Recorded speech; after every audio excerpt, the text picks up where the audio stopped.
Another core mission of NACD is soil health.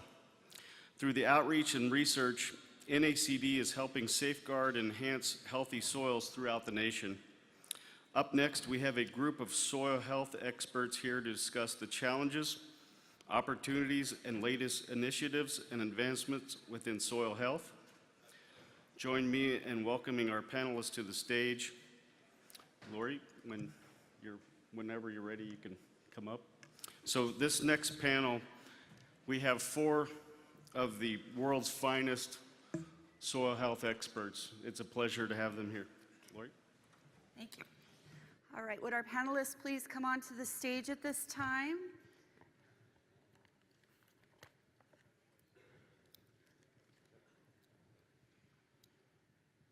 Don't be shy. This isn't radio, it's called dead air. I feel the need to fill this. All right, joining us on the stage, we have a 4-person panel now. We are joined by Dr. Wayne Honeycutt, President and CEO of the Soil Health Institute.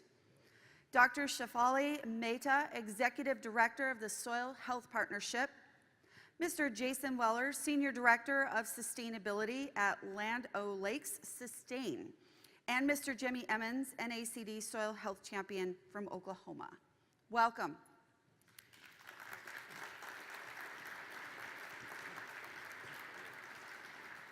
Much like we did in the last panel format, I'll have each of our panelist members tell us a little bit more about themselves, their experiences, their programs and projects, and the company they're representing here today. And I would like to, again, start on the far end. You'll start with me? Yes. All right.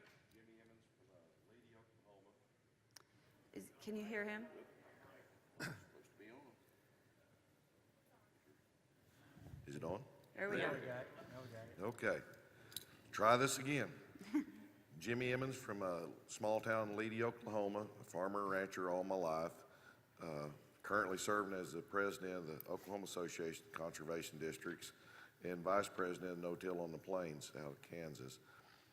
Like I said, we've been farming all our lives. We grew up with granddad and dad farming. I'm 3rd generation on our family farm of 1926 when granddad moved to where we're at. Been farming that, and still I own that property now. And about in 2011, we started down the path that I knew something was wrong. I knew we weren't making money. I knew the land wasn't responding. I kept putting more inputs in it, and no more results. And so I knew I had to do something, and I heard Dave Brandt from Ohio, and he inspired me. And I started down that path of soil health, and I never looked back. I kid a lot about Oklahoma at the districts about stepping on the gas and never looking back, because we need to move forward.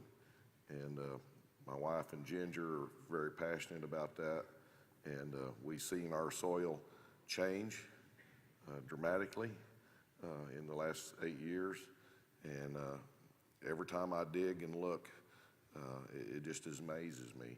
And so I'm passionate about that.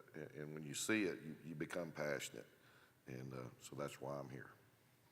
Thank you. And I think I neglected to say this is the Soil Health Panel. That's what we're focusing on here today.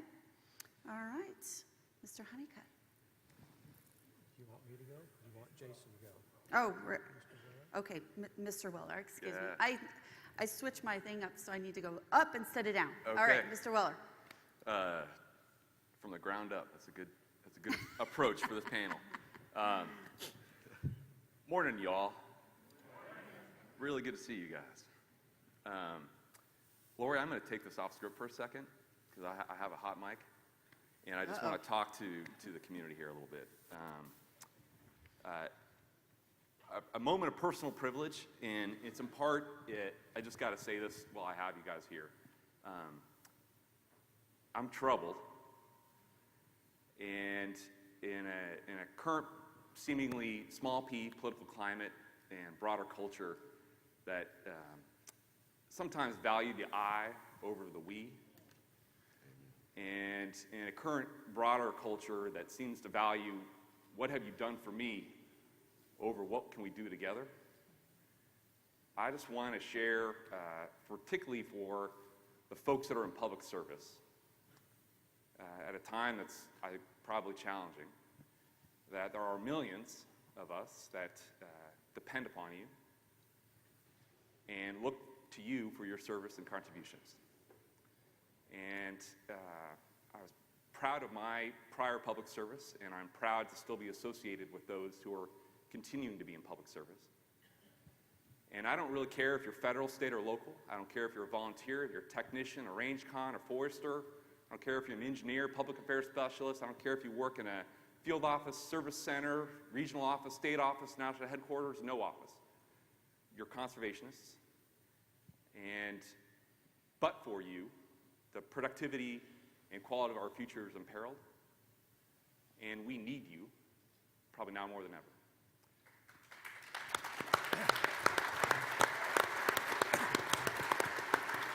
So keep your chin up, keep your glide in your stride, dip in your hip. And I'd like to steal a line from Ms. Henderson. If I could, I love you all. If I could, I'd give you all a big hug. So there are better days ahead, folks. So soil health, we'll have an opportunity here during the panel, I think, to talk about this a little bit. I would just, my perspective, obviously representing a farmer co-op, Land O'Lakes, and hopefully get a chance to talk a little bit about what we're trying to accomplish through our farmer co-op system. But I think this panel is exemplary of where we're at in the soil health movement. And from my perspective, what started as a revolutionary concept has now become evolutionary. And you see the diversity of expertise and experience and organizational capability on the stage here. And the movement, though, for us to do this right, it needs to evolve. And so just speaking parochially from my experience and background, it started as a period, an epoch of inquiry and learning, and then shifted into, I think, adaptation and maybe some basic education. And then I think what stage we're in now is organizational expansion. There's a lot of folks that are kind of storming into this movement. But what we need to shift into is what I think Jimmy represents, is we need to then take it and scale it and get it to the ground. Get it in the hands, that knowledge transfer to farmers. And so I think during this panel it's going to come out, there are a lot of organizations now that are in the so-called soil health movement. And increasingly now, for example, which is very exciting, there are food companies that all of a sudden have discovered soil health. And while perhaps they do smell the sweet smell that's healthy humus, I think they smell something else. And that's market opportunity, and maybe a different kind of green. But I'll say all the organizations here represented and others that are in the soil health movement, they all bring unique capabilities and perspective that we need to, in the end, all, I think, embrace. And there's no one organization that can, frankly, own soil health. It's sort of like trying to figure out who invented language. But I think I would say to this room, wake up, y'all. There's only one conservation delivery infrastructure in the world of this capability. And the original soil health movement started in this state 84 years ago, April 14th, 1935, in Spearman, Texas, 571 miles north of here. So if we're looking to take it to the field and take it to farmers, that, you know, Jimmy is a champion, but we need hundreds of thousands of champions, not scores of champions. That's right. And we need to have a federal and state and local delivery infrastructure to scale this in the way that's needed for us to have a productive and thriving future. So thank you, everyone.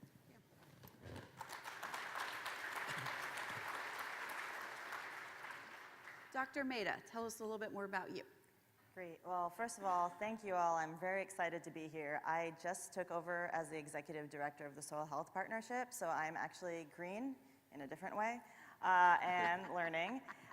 You have all been fantastic. I'm actually enthused by how much you know about Soil Health Partnership and have been telling me, so it gives me great hope about what lies ahead. Just for those of you to kind of ground you in who we are and what we are doing, our mission really is to ensure that we're supporting overall soil health and holistic systems improvement. And that really starts with partnering with our farmers as they adopt and try new management techniques. So that ensures that our farmers essentially are sustainable, both from an economic and an environmental perspective. So when I talk about sustainability, both of those go hand in hand for me. It's hard for me to think of one without the other, because at the end of the day, if you're a farm, you're a landowner, you run a business. So for the viability of your business, it does have to be financially viable. And so it's really critical for us to really weave those two together in everything we do. The way the Soil Health Partnership works is we work with farmers who are able to have research plots on active lands, and they can test any number of management techniques. We don't dictate that. The beauty of this is that we have one of the most diverse and unique data sets in the US that is paired together with in-depth soil sampling and about 165 variables across everything from management, economics, yield data, aerial data. If you ever want to talk to me about data, I can have hour-long discussions about where all our data comes from and how we bring it together and store it and make it work. But the whole goal is the data is not a means, not an end, it's a means to an end, and that end is to ensure that our farmers are enabled and know what the impact of those practices are as quickly as possible, so they can continually improve it and get the full benefit of these different conservation and management practices, and that we can ensure that everything they do has a financial economic outcome. So it's really where we are. We're focused on the ground. We have field managers who support. We're in 14 states right now, and it's really our mission to make sure that we deliver that. And the other piece is we offer a really unique, essentially, connection between the science, on-farm experience, and our full supply chain. So Jason mentioned the supply chain. Interestingly enough, half of our funding almost comes from supply chain partners, from General Mills to Pepsi to Land O'Lakes to, it's a really, if you ever want to see, we work with almost 160 different organizations, and it's because that's how many people care and recognize that this matters. So one of the things that I think really is unique about SHP and why I'm so excited to be in this position is our values.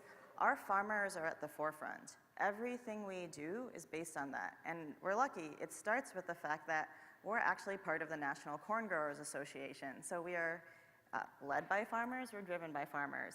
It makes a huge difference. It also helps that I have an amazing team.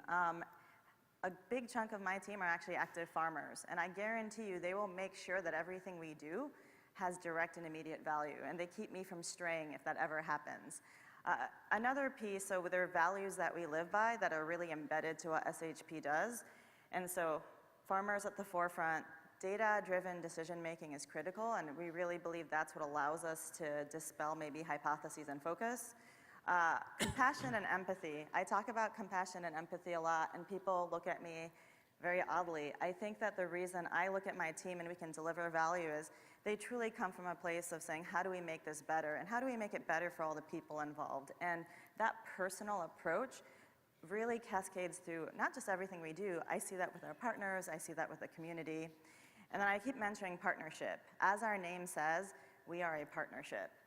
And we are an unlikely partnership. We were founded by Monsanto and the Nature Conservancy with the Environmental Defense Fund and the National Corn Growers. I wanted to be a fly on that room in the first conversation because, as you know, unlikely partnerships are interesting, but I personally am the beneficiary of it. Some of you may know I was formerly on the Pheasants Forever board, and I was the first vegetarian who ever served on that board.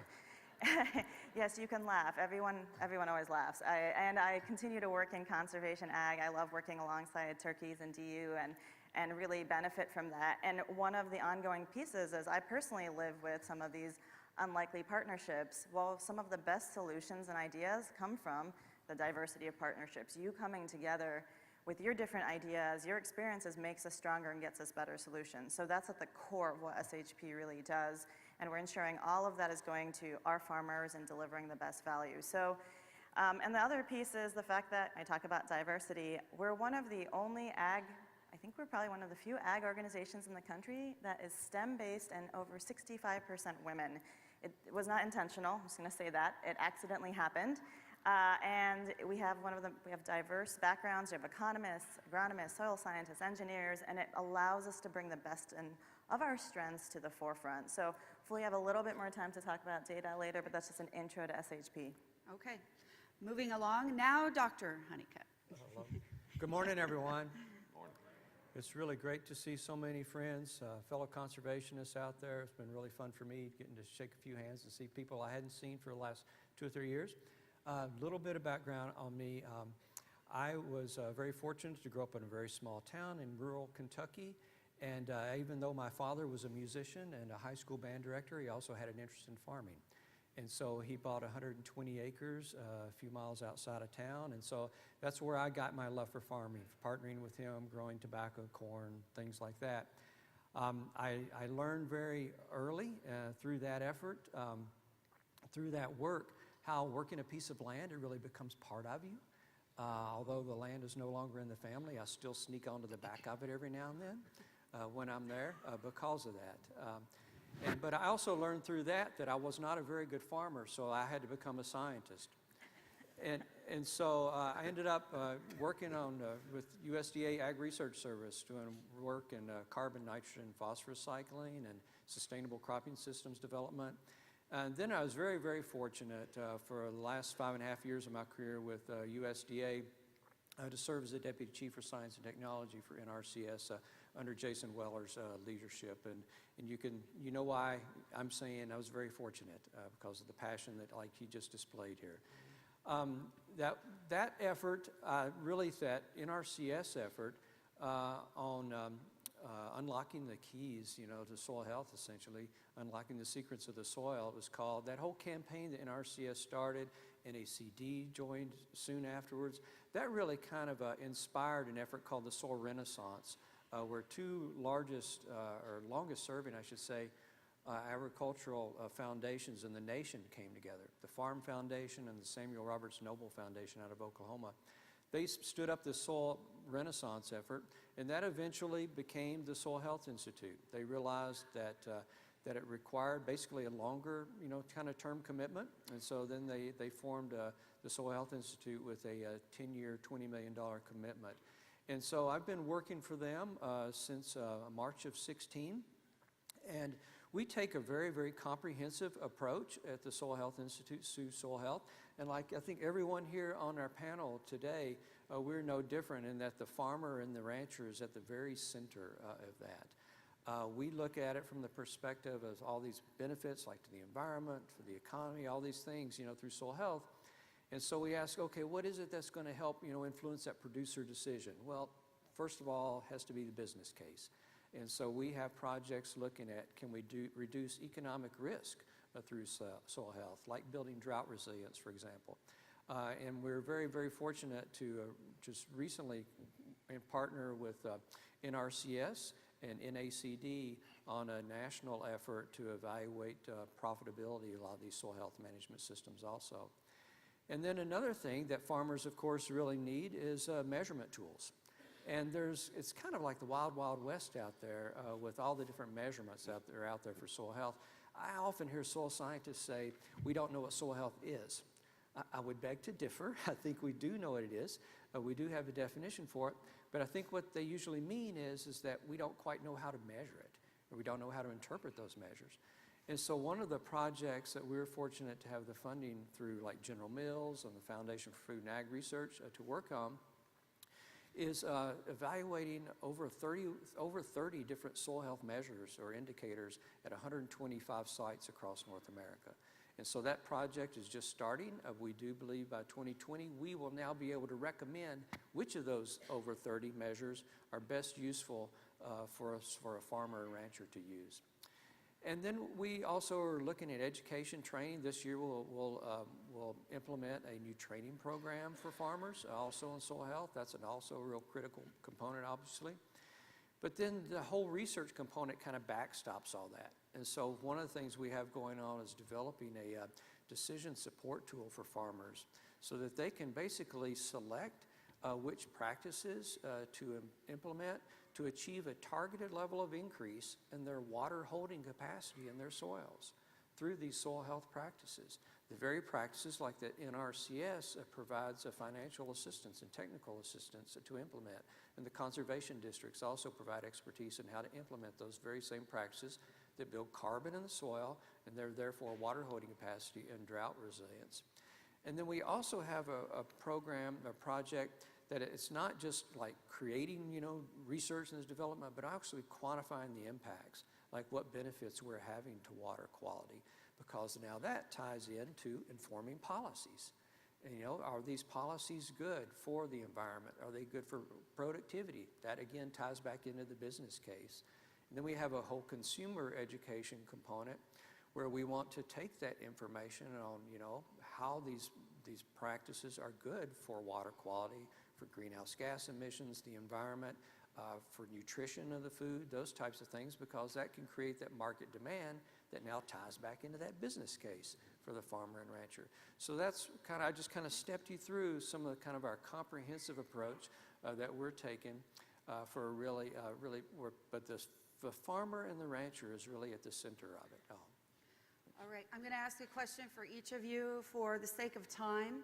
We need to shorten our answers up just a little bit so I can fit in some more discussion Was that questions. too long? Is that what you're telling me? No, but we are going to run out of time if we all go too into depth. And I don't think this question you really need to go too into depth when we're talking about education and consumer. I'm a farm broadcaster. I've been interviewing those in conservation locally, regionally, nationally for a while, and I did not understand what soil health was until I saw a pictogram. That's how I was able to actually understand what you mean when you say soil health. So starting on the end again with Mr. Emmons, how are you making people understand what soil health is and what this fancy term means? Everybody wants to measure and try to determine what soil health is, and how we've got to understand that below our feet, below our ground, is a living, breathing ecosystem bigger than we are. You've got to understand that. All right. That the life below the ground works just like we are. They trade, they barter, we should be partnering with them instead of trying to kill them. And for years, we've been destroying that, and we didn't do that intentionally. We did not do that intentionally. Okay. But now we understand, we have the capability, we have the science, we have the people to back us. There's no reason that our land should be washing away, blowing away. Civilizations have left this planet because they couldn't feed themselves after they destroyed their soil. If we want to be the greatest nation on planet Earth, and we talk about that a lot, then we need to be showing it and doing it. We need to be practicing what we're preaching, and soil health is the way that we're going to be able to be here and be in the front, and we better be on the wagon, and I'm proud to be here. Mr. Weller. Short and sweet. Short and sweet. I got goosebumps over here, Jimmy. So just real quickly, representing the cooperative system, so Land O'Lakes is a federated co-op. The challenge for me is to take what I learned under the tutelage of the experts like Dr. Honeycutt and a lot of other experts at NRCS and the soil water districts, and from gentlemen like Jimmy Emmons, and we're trying to then take this back through our cooperative system. And in the end, it's within a co-op system, to be clear, we're never going to train local farmer co-ops and ag retailers necessarily to become soil health warriors, soil health experts, but we can, through that cooperative system, help them identify a few of the practices that they can weave into their agronomy offerings, their agronomy sales experience, that can help initiate the soil health conversation and begin a producer, perhaps maybe not as passionate or articulate as Jimmy, but at least begin that journey and looking at their soil management practices and their adoption of and managing the residue levels and their adoption of cover crops and more diverse rotations, and maybe even doing some soil sampling and tracking organic matter trends and beginning beyond the NPK values of those soil tests. And that is, I think, what the agricultural industry can bring to this conversation, but it's also, to be clear, what each of us play in this overall channel, from a food consumer to food marketers to retailers, food manufacturers, through a cooperative ag retailer all the way back to the grower. We each play a unique role in that soil health journey, but it needs to be focused, like everyone on the stage here said, trying to provide that tech transfer knowledge back to the producer. I'll repeat the question again. What are you doing, or how are you making people understand what soil health is? Dr. Mehta. So I grew up outside of New York City, and so I do two really simple things. So the first is I just say everything starts with soil. It's what manages water, air, and food. It's a holistic system. So if you don't care about it, everything else falls apart. And then the second one is I compare it to human health, because I feel like a lot of us should have at least some semblance of that. When we talk about our own health, it's like enclosed ecosystem. You have to take care of all of it for it to work. And it's not always, it's not black and white. You have to really understand how those different mechanisms come together over time. But we all can understand what happens when we don't take care of it. I think we've all lived it. And so I just bring it back to, if you take care of your body, it's the same. It's just at large, and all of us are part of it. Very good. Dr. Honeycutt. Yeah, I will second what Mehta, what Shefali was just saying. For me, it's easiest to equate it to human health and get people to understand it that way, because it is a holistic concept. In soils, we focus on like chemical, physical, and biological properties, but the reality is like in human health, it is that same holistic concept. You don't just measure blood pressure and make a determination on how healthy you are based on that one measure. And so it's also contextual within the context of different things. For example, your concept of your expectations, I should say, of what a 16-year-old's health might ought to be versus a 60-year-old's health ought to be are different because of the different context. And it's the same with soils. Some soils are more highly weathered than others, and so they may have different productive potentials. And so it's still within that context. And so I think that the easiest way to describe it is by comparing it to human health, that holistic concept. Thank you. I'm going to ask this question. I'll ask whoever wants to answer it first, maybe one or two of you, and then I'll have, most likely, based on time, one final question for all of you. So here's this question. Where do you foresee soil health discussions and initiatives going in the future? Whoever would like to tackle that one first. It's got to get to the economics. So we need to get past the scientific inquiry. We need to get past the spirituality. And we need to get down to some hardcore economics. What's the financial return? And I think to get past the initial early adopters who get it intuitively, have seen it and experienced it, maybe been practicing it for a while, until we're able to articulate it to that distribution curve, that 50%, 60% in the middle, and to them who are on razor-thin margins today, who literally bet the farm every year and hope and pray they get a crop, you're asking them to put a lot of risk into their system. And so they need to understand what's the year over year and then the long-term financial return. Until we can prove that out in a way that's repeatable and defensible and creditable, it's going to be very difficult to scale. I think, can I take it one step further? Please.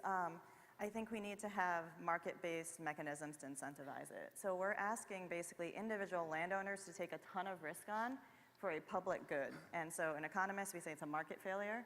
So it's actually slightly appalling to say you should take this risk on for the best of us. We need to completely shift the way we have financial structures, how we evaluate ag lending, credit risk, and really shift that to take conservation in. And I think once you really embed that and incentivize it in the markets, then you create a stable structure by which to ensure that you're adopting it, you're de-risked for it, and that it's sustainable. So I think that's where we have to go as a community.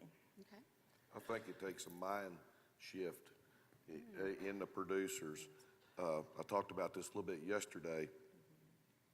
If you plant corn and beans and you fail a crop, next year you're going to plant corn and beans. It's just bred in us. But yet, when we talk about cover crops and looking at the soil holistically and understanding it, and you plant something and you have a failure, you quit. I mean, I see that time and time again, that it's a different mindset. I mean, we need to look at it just like we do everything else and be all in and move forward. Because we've proven out front that it works, and it works in everywhere. It's just a difference in locale and how you manage it in your system. But we got to get past that mindset and that heritage that it won't work, folks. It will work, and we know it works. And we just got to apply it and move forward. So your question is, where are we going in the future, right? Right. What do we see in the future? Yes. It's interesting to me is because your question really kind of hits on a fear that I have. I would say that I think we're in a very, very fortunate position where there's a lot of research that's backed up, like the importance and the value of cover crops and no tillage and those types of things. But my fear is that people think, well, that's all that there is to it. And that's therefore where we stop. When I feel like that if that happens, we will have missed the boat in this next level of conservation that we can provide. For example, if we could understand the chemical signaling between the plants that the plant roots sends out to the microorganisms in the soil that can help build natural disease suppression and therefore reduce your input costs, can help increase nutrient cycling and therefore nutrient availability and uptake and perhaps even nutrient density in the food that we eat, then we will have kind of missed that opportunity. And you know, when we look at, like, for example, all these different mixes of cover crops that are out there that people are planting, that is great. That's very exciting stuff. But imagine a time now if we understand that the root exudates, you know, the substances that come out of those roots that feed those microbes, if now we target which species of cover crops we plant in order to target particular beneficial microbes in the soil to achieve these benefits like disease suppression and nutrient cycling and aggregation and carbon sequestration, then we could take this soil health management system to a whole nother level. And we could really affect the nutrient density of the food that we eat, not just us two-legged animals, but the four-legged animals, you know, all of us. We can affect our water quality because a lot of these practices do it, because now more and more people will have that market demand. We'll be asking for food that is grown in that environmentally sustainable way. Good point. Here's the common, as I did in the other panel, just kind of the common themes of what you're talking about here today. I'll go through that, and then I would invite each of you, if you have anything to add, really talking about economics of soil health, the need to educate not only those who are directly involved, but the average consumer. Having partnerships and collaboration sounds like it's very important. Data and research, I think, has been mentioned by all of you in different realms, but basically targeting for benefits, and then how do you present that research not only amongst yourselves, but to the consumer once again, so that we all understand. Did I miss any themes that you'd like to add that you heard today? Okay. All right, well, I have one last question for you. I'm just like I did the other panel, I'm going to put you all on a spot, make you think quick on your feet. And unfortunately, Dr. Emmons, you get to go first. Or Mr. Emmons, excuse me. Doctor will work too. Oh, okay. I knew it was. All right. I knew it was only a matter of time before he stole the show. Fair enough. Well, I'm going to upgrade to Reverend. If you were going to write a book on soil health, what would you title the book? Digging deeper, understanding better. Good. Okay. Mr. Weller? Title of a book. Stop digging, start drilling.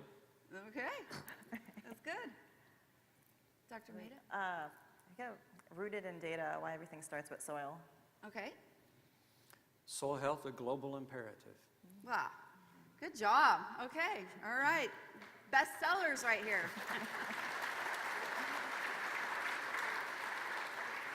All right, well, at this time, we will open this up for the next 10 minutes for our audience to ask questions. Again, the microphone handlers are running through the room here today. If you see one, you can ask a question to all of the panelists or direct it to one or two of them. And we have a gentleman over here with his hand up to my right. Actually, there's two. There's one right there and one right there. Can I begin, Lorrie? Okay. Okay, my name is Ian Cunningham. I'm a soil health champion from Minnesota. And I guess I hate to argue semantics, but I think it's important enough that we need to address this. You mentioned that switching to a soil health protocol or soil health principles would introduce risk into an operation. Well, now I would agree that it might introduce some emotional uncertainty or perhaps some discomfort to do things that are contrary to things that you have considered the very best way to do things. But actually, by adopting a soil health system, a holistic, you mitigate risk. You remove risk from the system. Where you have a high level of risk is when you continue with the high disturbance, bare soil, low diversity, high synthetic inputs, no appropriate interaction with livestock. So when we talk about risk, it's the people doing it the obsolete way that have the high level of risk. The way Jimmy and I farm, we mitigate our risk. Albeit Turn to that me- into a question if you'd like. albeit to me to argue with a farmer and a soil health champion. Fair point taken. I think, speaking about Minnesota, so every time I drive south down 35, heading to Iowa, I pass a lot of tilled ground. There's a lot of black earth there. And in growers I've talked to, whether Minnesota or elsewhere, I think absolutely right. And your point on a soil health system that improves the resiliency of that field to withstand extreme weather, wet periods and drought, reduce disease and pests and weed infestation and pressures, absolutely reduces the risk. The challenge is that risk is reduced over the long term. And helping a grower transition, if they for generations have done conventional till and they like their fields neat and clean and black, helping them just experiment and adopt the multi-stage journey to get into, let alone a no-till system, even into a strip-till or ridge-till system, that's a big step for a lot of those guys. And we have a retailer we work with, Central Farm Services, CFS in Minnesota. They went out and they work a lot of ground. They provide a lot of services. And they went out and looked at cover crop adoption in their sales territory. It was less than 0.5% of the fields they call on have cover crop. So that's why I think more meant when you ask a grower to try out a cover crop, more often than not, if they don't get the expert help, they'll try it for maybe a season and then they say, well, that didn't work. I lost control of my rye and then it was a disaster at planting time and forget that thing. So I think that was more my point. I think your point, though, is the absolute right one.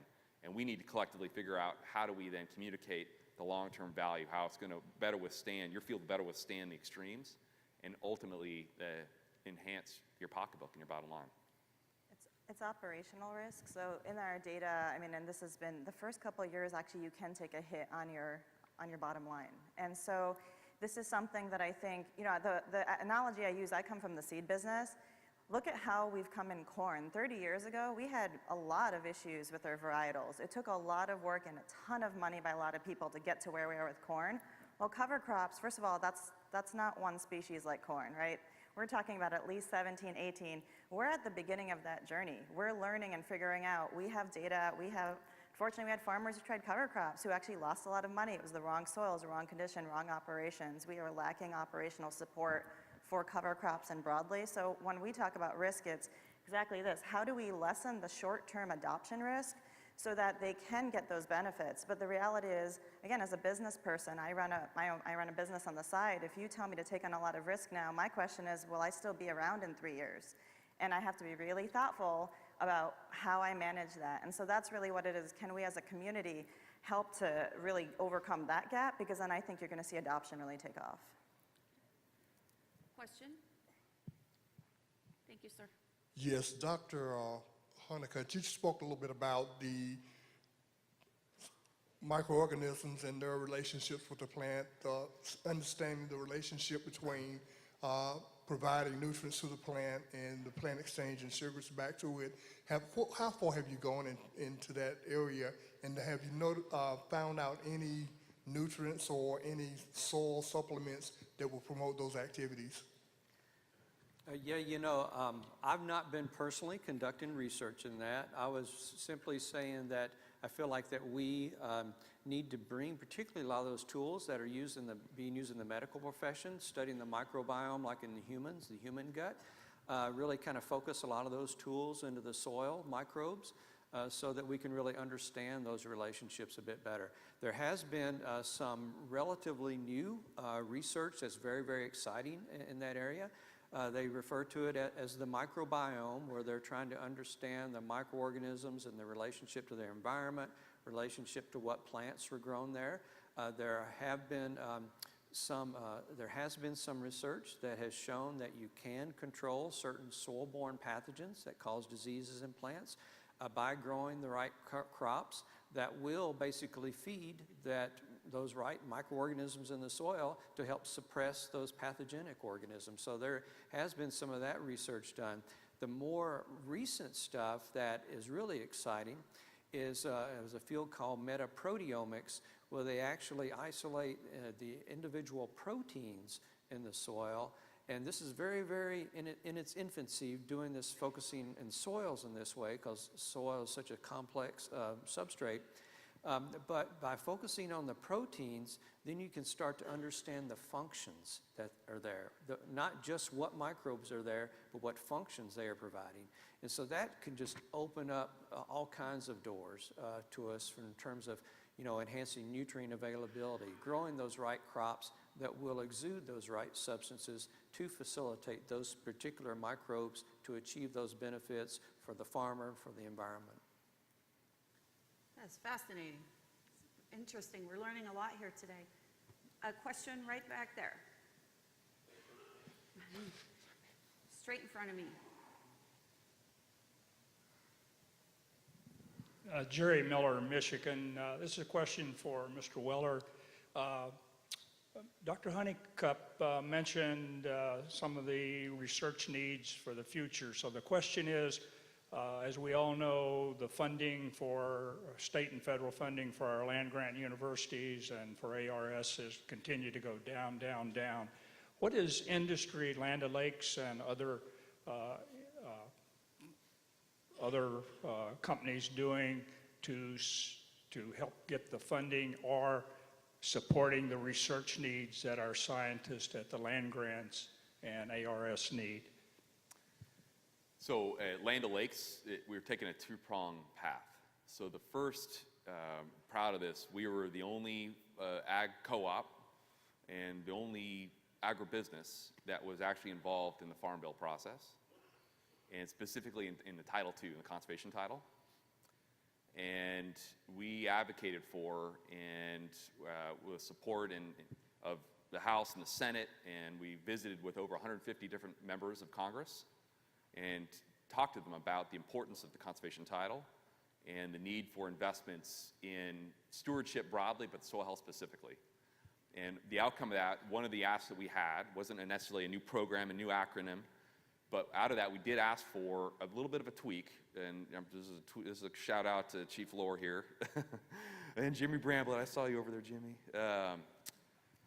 That there is a component now in the Innovation Grants Program, and this is where I would like to have, and it's now a new authorization for $25 million Farmer Innovation Grants Program, and we specifically called out soil health. And this whole discussion colloquy we had on risk, and Shefali was very articulate on, is the intent of this was to help have the research community and a conservationist or an agronomist help a producer through that discovery period. So allow for adoption of soil health management systems on a sacrifice plot or on a field, and allow that producer to experience that over multiple cropping seasons so that you get it dialed in and tweaked for their soils, their climate, their production system, and their equipment and their comfort level. And then from that, then be able to scale a soil health system across our whole operation. So that was one way. We were personally and professionally engaged in trying to advance soil health within the conservation title. I'll say, not broadly supporting research, but it's the application of research, I guess is the way I would turn that around. And it's more about a call out to the Soil Health Institute, the Soil Health Partnership, to land-grant universities, is don't let the perfect be the enemy of the good. And so I will say, for commercial enterprise, Land O'Lakes operates 2 very large soil testing facilities. They're very interested in this concept of soil health. They will not run a 12 or 15 indicator soil health test. It needs to be commercially scalable. It can't cost $100 a soil sample. It needs to cost 50 cents or 10 cents a soil sample. And so it needs to be simplified and good enough and directionally correct to give Jimmy's colleagues kind of a nudge in the right direction, but we don't need to measure the paramecium's eyelash on exactly what is happening in the soil, because that will not commercially scale. So it needs to be financially, economically realistic if we want the broader commercial industry to adopt this. The real research has got to come at the farm level, and to replicate what we're being able to do, we got to have the researchers come to the farm to look and understand what we're doing. And sometimes it's a timing issue, sometimes it's a weather issue, but normally producers have the ability to get it done.